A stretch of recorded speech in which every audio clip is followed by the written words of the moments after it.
What's up, family? You're tuned in to Real Last Real Radio 104.1, your nightcap of comedy. My name is Ken Miller in the big chair tonight. And you know, if I'm hosting, either James is gone, he here, or Miguel. But I'm hosting because we got a special guest. He will be at the Orlando Funny Bone this weekend, November 8th and 9th. The legend himself, Earthquake, brother. Man. What's up, brother? What up, brother? What's up, brothers? What's happening, man? Come on. Finished voting, and then I had to come talk to y'all and get it in. You know what I'm saying? There you go. Appreciate you. Yes. Hey, man, we got something in common, and because I had to do my research. You see the jacket back there. I'm Army, you was Air Force, but what made me laugh was the reason you joined the Air Force was to get out your mama house. Me too. They don't understand it. We say we gonna get hollered at. We might as well get a check for it. Amen. Amen. I'm still waiting on mine, Earthquake. My wife's Latin. I'm still waiting on a check. Well, you're gonna be waiting a long time. Yeah. Boy. Earthquake was in basic training, looking at other dudes. He's like, "Oh, this is so chill. This is so chill. Oh man." Yeah, I went in the Air Force because they only have to run a mile a year. So fat dudes was like, yeah, this the fat boy service here. Yeah. Earthquake walked in there. He was like, and I get my own bed? Oh, my God. Oh, my God. Hey. Own bed, everything, man. He ain't had to wait in a longer line. It was a short line in the military to eat. For real. I laughed at you. I was like, yeah, my mama argued and hollered at me. And that's not because when the drill sergeant was yelling at me, I was like, this ain't no harder than what Ruthie Mae did. This easy. It's easy. Bruh. This easy. And it was very easy because but it was the best move for me, as you know, because when you I'm from Washington, D.C., then, it's Chocolate City. So it's segregated. And it introduced me to the world, man, and allowed me to come to the conclusion that, we got more things in common than we got separate, So, the things they used to look down on us on, like I had a white dude who was my roommate, ate more fried chicken than every black man that I ever known put together. White boy Tom ate a bucket a day. You hear me? Fried, and looked me in the face and said, have you tried these biscuits, Quake? Earthquake, man. November 8th and 9th, Orlando Funny Bone, straight out of Washington, D.C. I was stationed up there off of Bowling. I was actually stationed on Bowling Air Force Base. Lived in Woodbridge, so I know you've been in Atlanta, you've been in Dallas, you got LA. What city do you really put your roots down in comedy now? I'm always Washington, D.C., man. Born and raised. Atlanta gave me my skill to allow me to be the comic I am. So I'm a dual place, and to be honest with you, born and raised in Washington, D.C., but born and raised in comedy in the ATL. So those are the two places for me. And you were part owner of Uptown right? Yes, I was. Absolutely. Yes, I'm the founder. I'm the one that came up with the name Uptown Comedy Corner. I'm the one that came to location the whole nine. And got it to where it's at. I'm gonna ask you a question. When you went from being a comedian to being a comedian comedy club owner, at that point, man, like what were the major shifts that you felt as now an owner? Because as an artist, just the artist, it's sort of a luxury if you could be just the artist. But when you're the club owner too, you've got to start making decisions not just about the art, but about the business. Did you ever run into any things that like kind of you felt like were a conflict? Well, no, it wasn't a conflict. It was more of an education that you understand. No matter how funny you are, it's still business. You know what I mean? And you could be the funniest dude in the world, but if you don't put no behinds in seats, it's irrelevant. You have to move seats. You have to sit here and make sure that no comedy club owner don't want you to work there business-wise. They might not want you to work there personally, but business-wise, they always want you to work there because you are the person that can put a person in the seat. And what I tell comedians all the time, until you can put your name on a marquee and somebody come up and pay just to see you, you need to shut up. Yeah. November 8th and 9th, Orlando Funny Bone, man. Also, you can check them out. Quake's House podcast. Listen to it every day. You said something today. I wish I was laughing so hard. My wife was mad, bro. Because you have a different respect because it's you and I think hopefully who else is on the show? Because I feel like it's different people all the time. Well, it's like The View for comedy. That's my show. It's called Quake House. I bring 4 comics, 5 at the most, and we just talk about hot topics. And it's a rotation of comedians every time. We don't have only person that's the staple on the show is me. It's like inviting people to your house and we talk about it just the way y'all do now.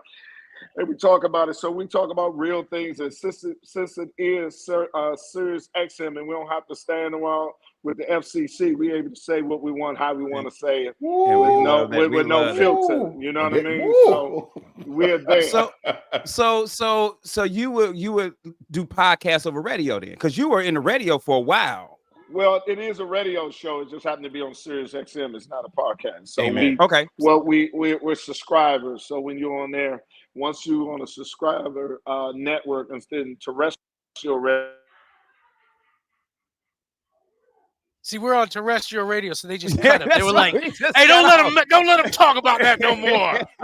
He's educating people. That's a good point. If you're listening, man, we got Earthquake November 8th and 9th at the Orlando Funny Bone, man. We just lost him real quick, but he'll be back, man. Because it's crazy, man. I listen to his podcast all the time. Yeah. Like, and it's so good. His radio show it's just a all different the way time. to do a radio show. Which I gotta understand, because I get that's upset what we do. when people do that with us. So when people we got a podcast. We're like, we ain't no podcast. We're a radio show, dog. But bro, I was gonna bring up the fact that 2 things. First off, one of the first jokes I ever remember Earthquake telling was a long time ago on Comedy View, and this was an original joke before people started stealing it. He's like, bruh, he goes, "Oh, he back. All right, you back with us, Uncle?" I'm back, man. I'm back, man. We started talking about terrestrial radio, and our show was like, "Get him off right now!" Don't you let him educate the people. Hey, me and the rest of the guys were like, "You talking about you can make money on radio?" They're like, "Cut it, cut it now."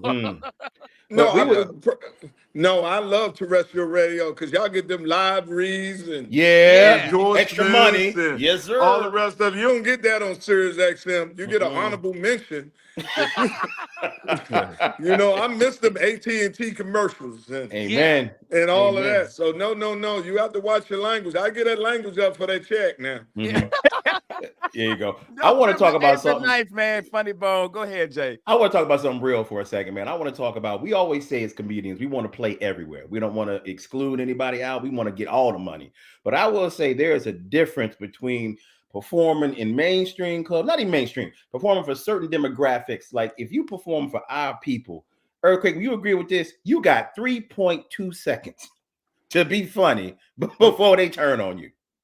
Yeah, because they give you, black people, we don't have patience when it comes down money. No, we don't. No, we don't. You're like, they looking at you like, all right, here we go. I didn't wear all white in this hookah lounge to not laugh. Yeah, me and Steve Harvey say you get the rock. You know, they start rocking in their seats. Yeah. They start rocking in their seats, and then they look around and get eye coordination. You don't find this funny either? Yeah. Start looking at it, and then them boos start coming. You start get that rock. When you see black people start rocking in their chairs, looking around.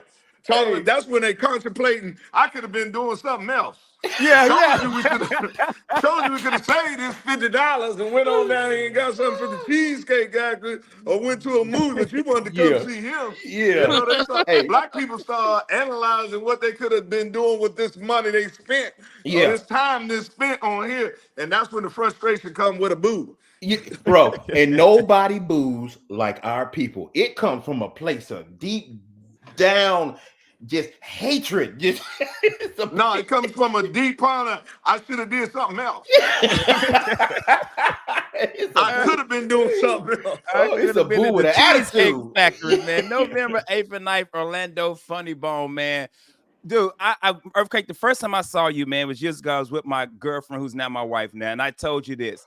In that same month, I saw Kevin Hart, Dave Chappelle, Chris Rock, Martin, and you. And pound for pound, brother, you were better than all of them. But we hear that a lot in the industry about you.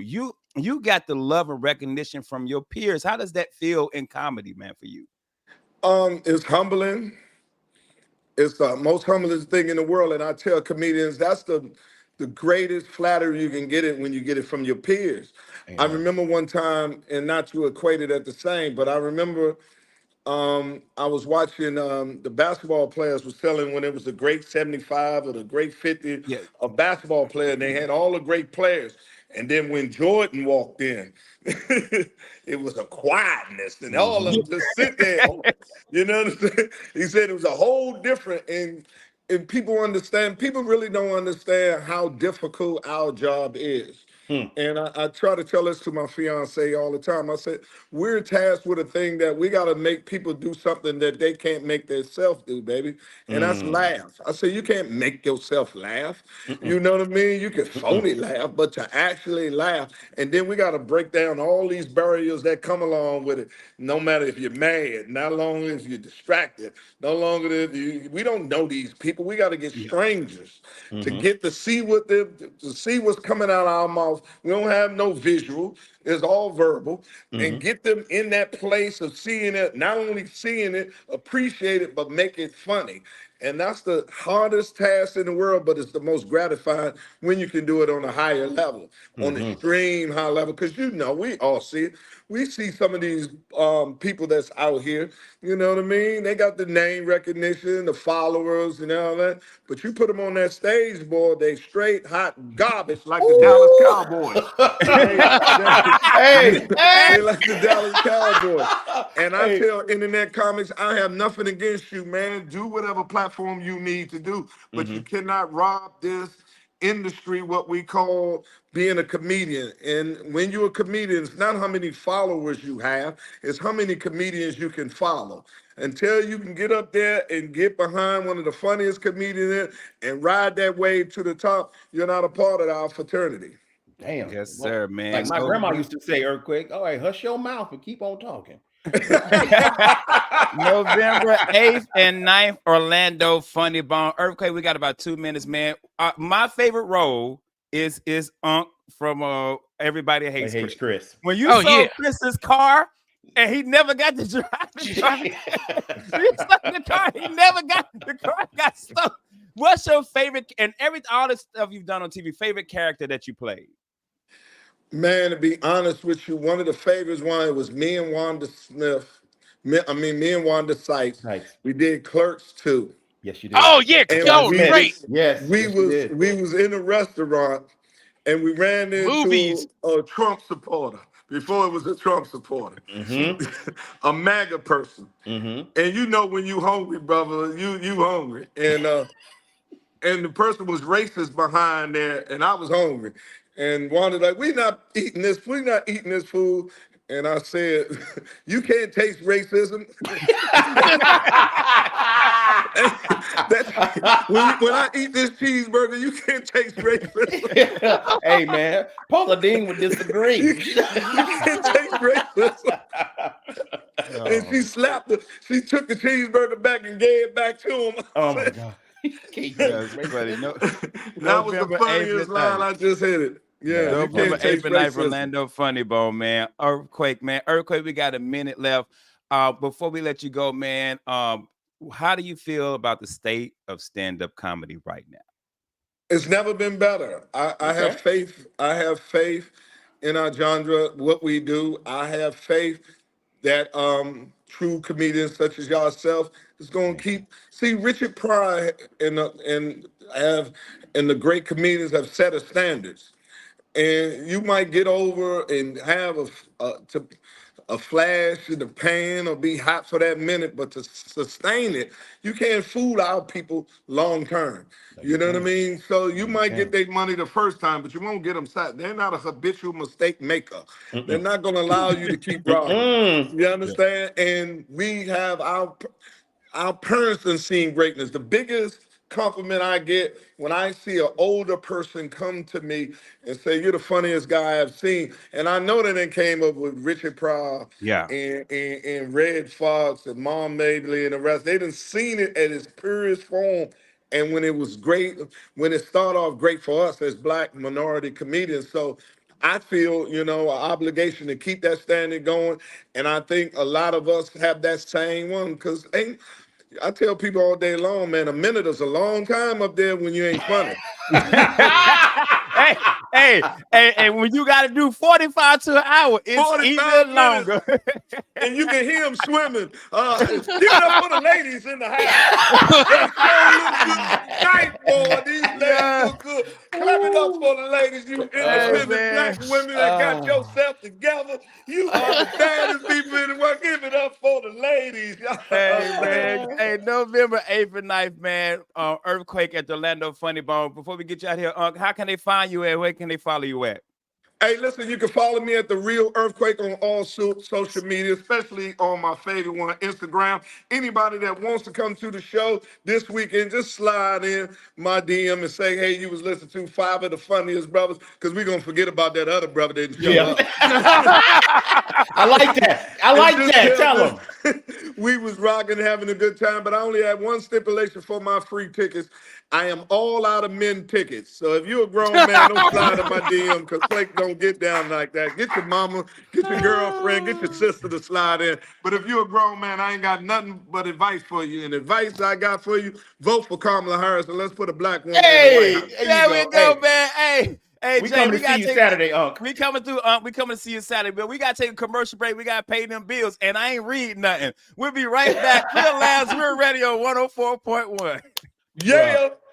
Thank you. Back, Real Labs, Real Radio 104.1, your nightcap of comedy. My name is Ken Miller in the big chair tonight. Guys, go out and follow us on all the social media platforms by just searching Real Labs, and go to YouTube, man. I'm trying to get all our videos updated so you can see these beautiful ass faces. And we are a radio show, but if you want to listen to us in podcast format, go on out to iHeart, search Real Labs. 8 years of shows. Shout out to Earthquake, who will be at the Orlando Funny Bone this weekend, November 8th and 9th. He said something I want to reiterate, people, because y'all don't understand how big this really is.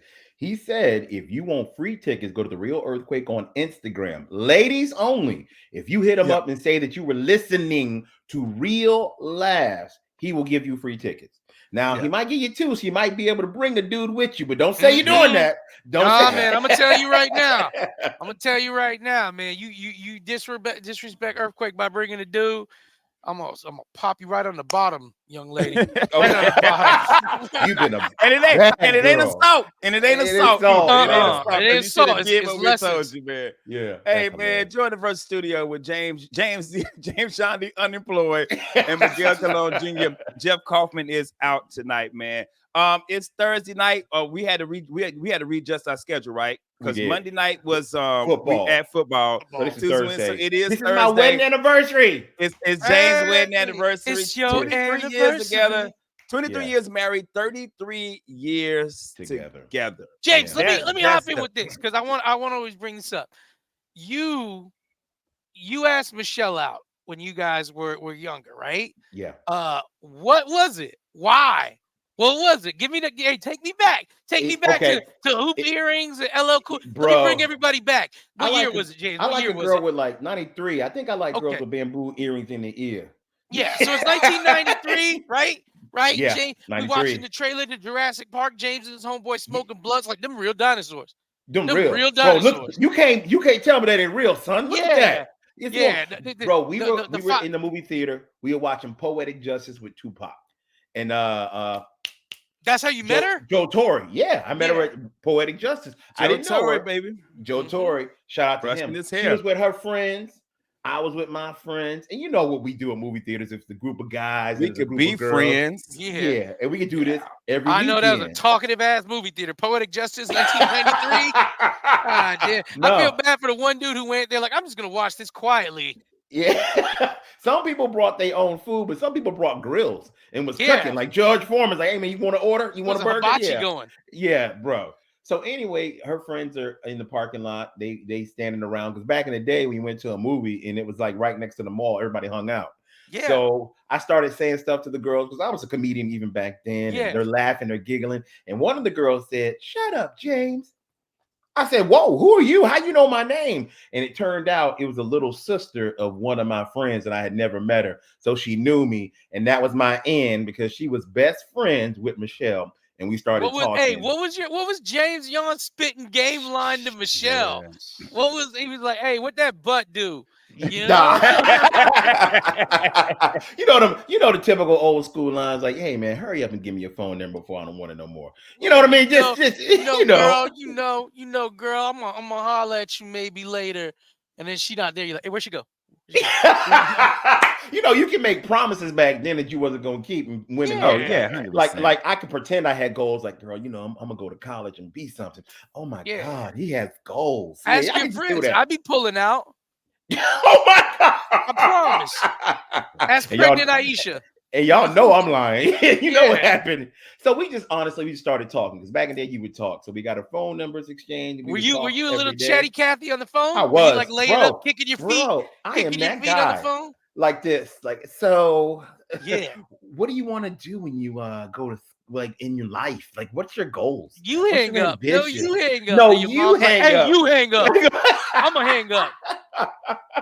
Bro, we talked forever before we started dating. Then here's the thing with Michelle, though. I think I told you that she was a little dishonest when we met. You know how some people are like, hey man, I'm 5'12, but I'm really like 5'8. You know what I mean? Little Catfish lies you like back that. in the day. Yeah, the face. Yeah, she was like, I'm 16, but she was really like 13. Like, Ooh, yeah, man. damn. Yeah, bro. So I was like fucking, 16. Freaking James Epstein over here. Here's what I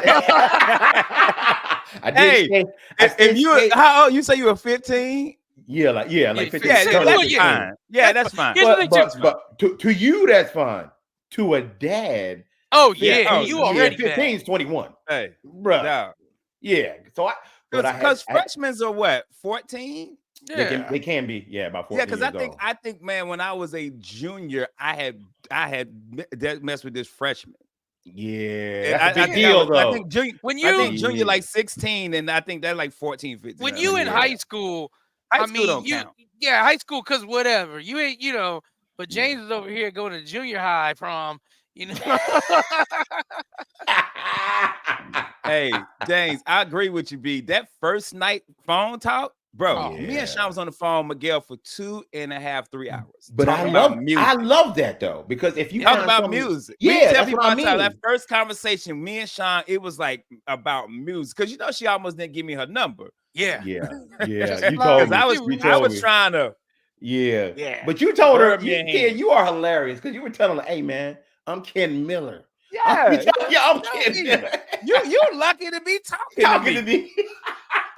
I love that it started with Ken being like, hey, I'm Ken Miller. Now he's like, hey, baby, you want me to get these shirts ready for you? I got this.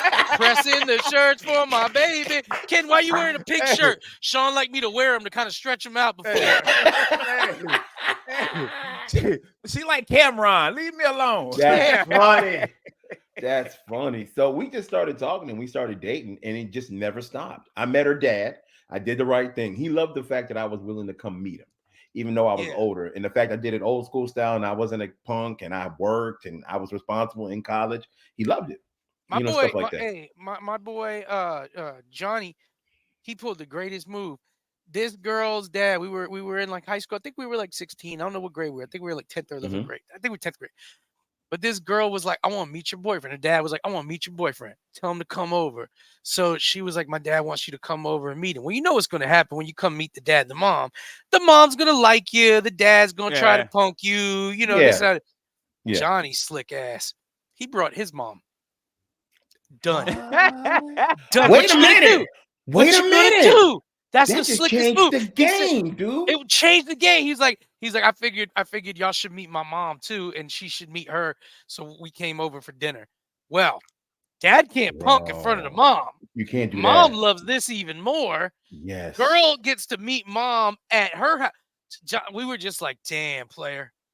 You done changed the game. Yeah. Bro. You done changed the game. He was like the dude who invented reverse cowgirl. Hey, turn over so I can watch TV. Game changer. We both sitting here watching TV. Bro, she's like, this is a good episode. I know we laughing, but for real, that is a genius move. It's a genius move. It shows a level of respect. I am bringing my mother to meet y'all as well. It also changes this from I'm introducing myself to you to we're getting to know each other. It's a power shift. It is. And as a parent, I'm not sure if I'm pretty sure he let them know that the mom was coming. But as a parent, you can't get mad if he's like, okay, I'd like to bring my mom too. No, you can't. But also, Mama Bear got your back now. Now you like, hey, Dad, Dad, you ain't gonna come as hard. No, you're Mama not. Bear gonna pull her claws out, and then Dad's wife's gonna be like, Kevin, don't talk to him like that in front of his mother. And then the mom's gonna team up. And you know, at one point the mom's probably teamed up and were like, Kevin, how dare you? Blah blah blah blah. And Johnny's just looking at him like, hey, player, your move. He just wiggling his fingers the whole dinner, all up in her at the movies. Player, Yeah. what you And the gonna do? and the girl's like this. I love him. I love Hey. him. She was like, I Daddy, know hey, this. Daddy, can I excuse myself? Johnny goes, yeah. You know? Hey, I tell you this, I'm gonna use that if Mhm. if something ever happened and I'm single again and I go meet somebody and they're like, we want to Bro. meet your parents. I'm like, guess what? I'm bringing my mama too. I'm gonna spit on my computer the minute you started talking about it. The minute I realized what you were gonna say, I was taking a drink. I'm gonna spit all over my computer. Yeah, can you imagine I walk into the date like, hey, what's up? What's that? This is my mom, B. Yeah, this mama. Bruh, nobody says a word. They just blink, blink, blink. Just- Just brought my And mom then they through. look and they're like, Ken, I don't want to say anything, but look at the mantle. Grandpa checking your mama out. It's just an urn. hey, this is the urn. You see, go. Hey man. Hey, speaking of, hey, I know that we always shifted. That's one of my favorite Pat Garrity jokes. We talk about beating off and with the teddy bear, and he Oh turns my it God. around. He Yeah. said, "Don't look at me." Don't look at me. I was like, nobody feels good about that Christmas beat off. You're like, ah, man, this is It's a your day, necessity, Jesus. though. But You got to still do it, though. I've been home for a couple you gotta days. do it, bruh. Happy Hanukkah, boys. Jesus, Jesus, I'm sorry. I'm sorry, Jesus. This is I just been up since 6 a.m. and nobody else is awake. yeah. Got that tinsel looking good. I don't know. Yeah. That one nutcracker look like a girl. You know? That's funny. Oh my God, man, I love Hey this. James, so 33 years, man. Yeah. Is it what you thought it was gonna be? No, I know it's that's a loaded question, but it- like 33 years, because you know, as comics, but like, how long you been married? They're like 40, and when you hear it, you're like, yo, that's a long That's a time. long time. Here's the thing. We all know married people who aren't happy. We all know married people who talk bad about their significant other, which I think is corny, by the way. Yeah. In fact. I will say this: the reason we've lasted so long is we genuinely like each other's company. I love hanging out with my wife, man. I really do. Like, my wife's funny. Like, Michelle's hilarious. When you get to know her and whatnot, when she comes out to the club with me, Miguel will tell you she's hilarious, man. I love the fact I can hang with my wife and we can just enjoy just being with one another. I don't hate being with her. I don't hate my wife. I don't talk bad about her. And plus, she's a good person, raised 4 wonderful kids. So, man, I'm blessed. So, shout out to my baby. Happy anniversary. I love you. Yeah, man. Why Universal? No. That's just where y'all like going? We like going there, man. And plus, my son works there, so I get a pretty good discount on hotels. Yeah, hey, so, man. yeah. Hey, boy, ain't your getting mama it. and me. Your mama and me want to get worked up and have universal sex. So get us in front of that line. You know your mama get wild when every time your mama see them Transformers, Megatron make your mama moist. Okay? I don't know what it is. A good relationship is about honesty. Megatron make your mama moist. The smell of popcorn make me get all rocky. It happens. Yeah, we love it. We just stay. What was the universe? Me and Sean just stated. So our plan was to once a month stay in one of the resorts at Universal, just for a staycation, you know, because we got to hook up there too. And we just stayed at one of Portofino. Portofino. Yeah, we stayed. That was the first one, and so we decided we're we're just gonna stay at one once a month, you know, and like I said, we got the hook up too. So, and it's a cheap vacation. It's a cheap getaway from your house. I will say this though. I don't know how they're really good at production at Universal, because the way they set that hotel up, it blocks the Orlando skyline, and it literally looks like the Riviera at Italy. We look out into the water with all the boats there and the skyline of the act. It looks like you're actually in another country. So it's beautiful to go to Portofino. Yeah, man. Nice well, hope you enjoy it, man. We will, and have a good time, man. And so you're doing like the theme parks and then hotel in it and our favorite restaurants and whatnot. And I'm gonna go see Earthquake, because Earthquake is on my bucket list, man. I've always That's wanted right to down see the that. road. You haven't seen I've never Earthquake. seen Earthquake perform, I've seen bro. Earthquake 3 times, and because my wife lived in Atlanta and she went to Uptown all the time. Yes. I've seen Earthquake like 3 times. When I said what I said, Kevin Hart, Dave Chappelle, Chris Rock, Martin in the same month, and Earthquake was just funnier. It was in the club. It was just it was one of them ones, you be sitting watching the comedian, you be like, man, it don't live up to the hype. Yeah. This wow. Be like, he was just like bam, bam, bam, bam, bam, bam, like nonstop. And I was just like, man, this is great, man. It was so good. I bought a DVD. Damn. I bought a DVD. I ain't never bought nothing from a comedian. He was so funny. I bought his DVD. Yeah. But shout out to all the urban legends out there who are still cool, but are funny still. Like they just keep writing, man. Like Earthquake, man. Bruce, Bill Bellamy, Bruce Bell, man. DL, just God dang. But while we doing that, man, we got to get up out of here, take a commercial break. We'll be right back. Real Labs, Real Radio 104.1. Real Labs, Real Radio 104.1, your nightcap of comedy. My name is Ken Miller in the big chair tonight. Guys, do us a favor. Please go out there and follow us on all the social medias, Facebook, Instagram, YouTube, Twitter. Please go out there and follow us. And also follow us. Follow me at Ken Miller Comedy, James John, comedian, and Miguel Colon, comic. Shout out to Jeff Kaufman, sponsor of our show. Jeff is not here tonight. He out there doing white people stuff. For real, he is really he's at a play for Anne Frank right now. Yeah, he really is. Somebody get me out of this attic. No, we can't go, but we need to.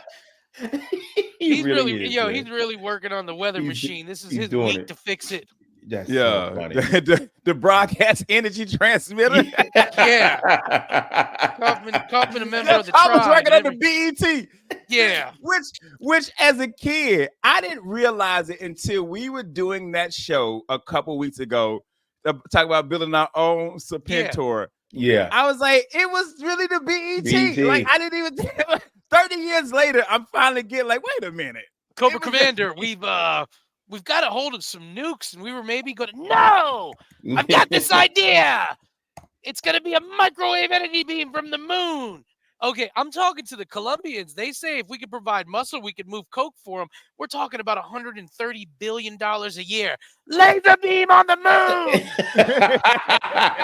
God damn it. I want to put a laser beam on the moon. You're trying to sell coke? Yeah, we actually got a sex traffic ring. That's evil. I thought that's what we were. Moon laser beams. Yo, his players were always off the wall, bro. Just crazy. Off the wall, bro. Bro, they wanted $1 billion in ransom, but they spent $3 billion on tanks. Bro, don't even worry about this. Everybody got a uniform. So you know they got how can Cobra hide out? It's like we don't know where Cobra's headquarters do.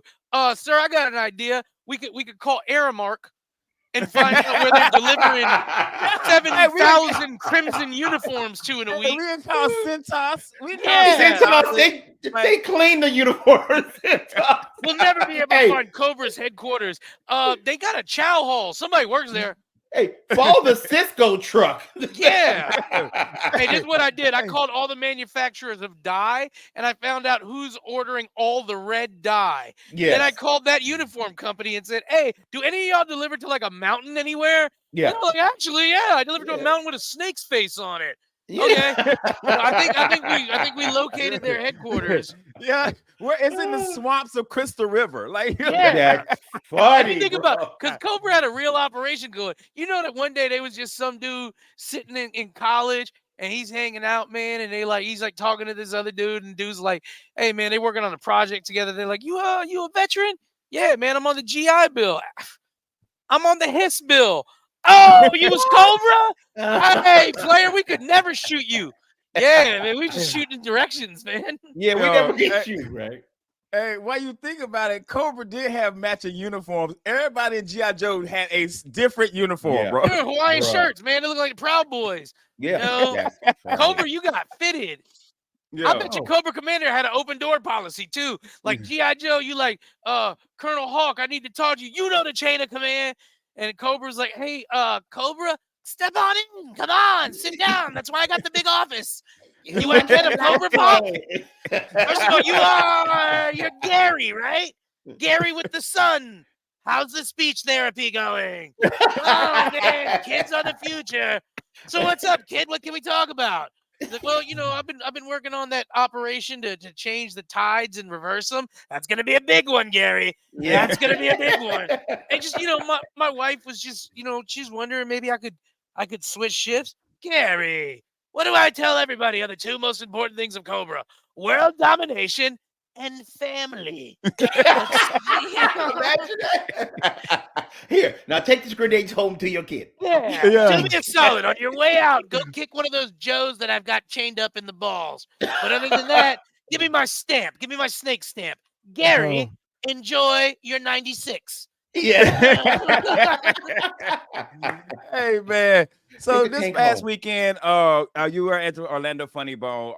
My partner in crime, Chris Alexander, got to open for you after begging me. Can he open? After like, I got done this weekend. I said, let me get this dude some dates so he can leave me alone, man. Yeah. Let me tell you. How did he do, man? So Because I don't believe he did good. Headliner was Eric Griffin from Workaholics. Amazing. Eric Griffin had food poisoning the first night. Couldn't barely move. Was in the green room, laying down with the lights off. Literally, when he walked on stage on the first show, he dapped me up and said, "Hey Miguel, get me a bag." And I had to run back with a bag just in case he puked. And Eric killed it. But the whole show was a success. And I will tell you, some of y'all have listened to Chris Alexander on our radio show before. And those of you who have listened to him, you wonder if we charge him per word because he don't say nothing. Yeah. But he's like Arnold Schwarzenegger. He get paid per word. Yeah. Yeah. Where's the chopper? Get But down. nah, man, Chris, I want to talk about Chris because Chris has been in the game 7 years, and that's a turning point in comedy. That's about the time when you start getting good. I mean that. About 6, 7 years is when you get good. And me and Chris talked in the green room, and he had a lot of things to say about us that were super complimentary. But I want to give him his flowers because Chris, man, he hosted 4 shows, late shows, rough crowds, because Eric Griffin was a drop-in headliner because they had a change of some stuff. Originally, it was supposed to be, I believe, Shawn Wayans. And so this is how it is. They changed Shawn Wayans out months ago, but people don't pay attention to their emails. They sure don't. So day of the show, they send another blast. And they've sent blasts for like weeks. But day of the show, they send another blast, letting people know that, hey, it's not Shawn Wayans. Remember, it's Eric Griffin. And so you had an audience, and 20 to 30% of the audience were in their arms like, I came here to see Shawn Wayans. And Chris was the first one up, man. He's the host. And there was a lot of pushback energy, talkative energy. And Chris handled it so well. I was real proud of him, Ken. And I'm just telling you and the listeners about this because as some of you guys listen to this show, you're like, not Teddy Valentino. But yeah, man, he was great, man. He was great. Yeah. And the reason I'm going to bring it up, too, is because I remember how important it was when you guys would tell me I did well. Now, truth is, I heard it all the time because I'm just dope. But it still mattered a lot, man. And I want him to know that. And I think it's important in our industry and other industries. And I just kind of want to know how you guys feel about how important do you feel is it to offer mentorship to those who are seeking it? That's all I've done. You said the word. That's For all those I've done. who are my seeking whole it. career. Yeah. And the thing I'll say is, man, I think I have always tried to give back, and I give credit to the people before me because there was always comedians that would help me when I started. Dean Napolitano, I tell you all the time, there would not be no James if there was no Dean Napolitano. Ron Feingold, people that were already established ahead of me helped me. And I listened to them. They mentored me and they helped me out immensely, will give me advice on what not to do in the industry and what to do. So if anybody comes to me and asks me for help and I see that they're trying to help themselves first, I'm willing to help you. That's how I see it, man. I just try to pay it forward. So I think all 3 of us try to help people as much as we possibly can. Whether it be advice, whether it be trying to get you booked on gigs, or whether we put our name on you so you can get in with new clubs and it'll open doors for you. I think we all try to get back, man. I do because people did it for me. And I want to make sure I pay the universe back. I'm with you on that, man. And shout out to Chris because I put the pressure on him. He killed. And I didn't even know about the Shawn thing. I did not know. I Yeah. just know we comp the room heavy, and when there's a heavy comp, the first thing the GM says is, "I need the feature to be a headliner." Yes. That's her first thing, because Yes. I had 2 other comics already slated before Mhm. I hit Miguel up. I had 2 young cats. I said, let me get him a shot. At, Chris was gonna host no matter what, but I had a whole different feature, young Mhm. feature. And the GM was like, I want a headliner. And Miguel, because you my homeboy, Yeah. Miguel was like number 7. Not in a bad way. I just didn't know if y'all was working. Because normally y'all the first 2 I hit up. Yes. Yeah. James and Miguel, hey, Yeah. if they realize, hey man, what y'all doing this weekend? Hey, that's to let you know, Real Last Familiar. You get down with us. Guess what?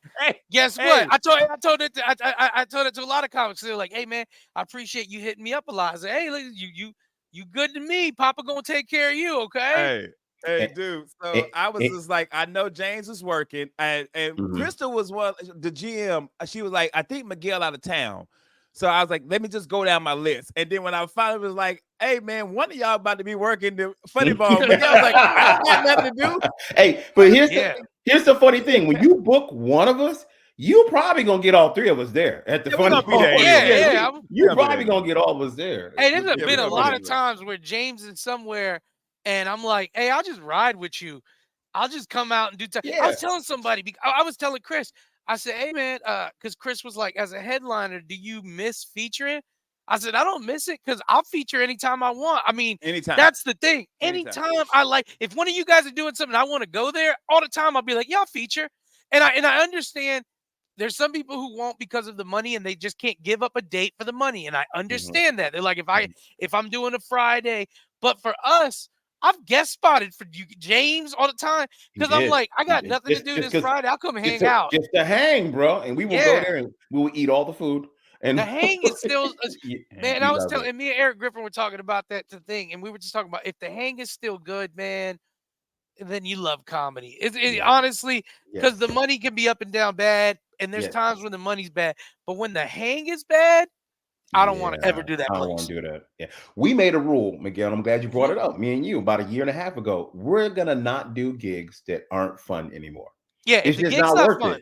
We got to the point now where the money is good enough for us that if the gig doesn't make me feel happy about it, I won't do it unless the money is ridiculous. Yes, because there's times when I'm like, well, that's every bill I need to pay this month. And also, that was the worst experience I've had in comedy.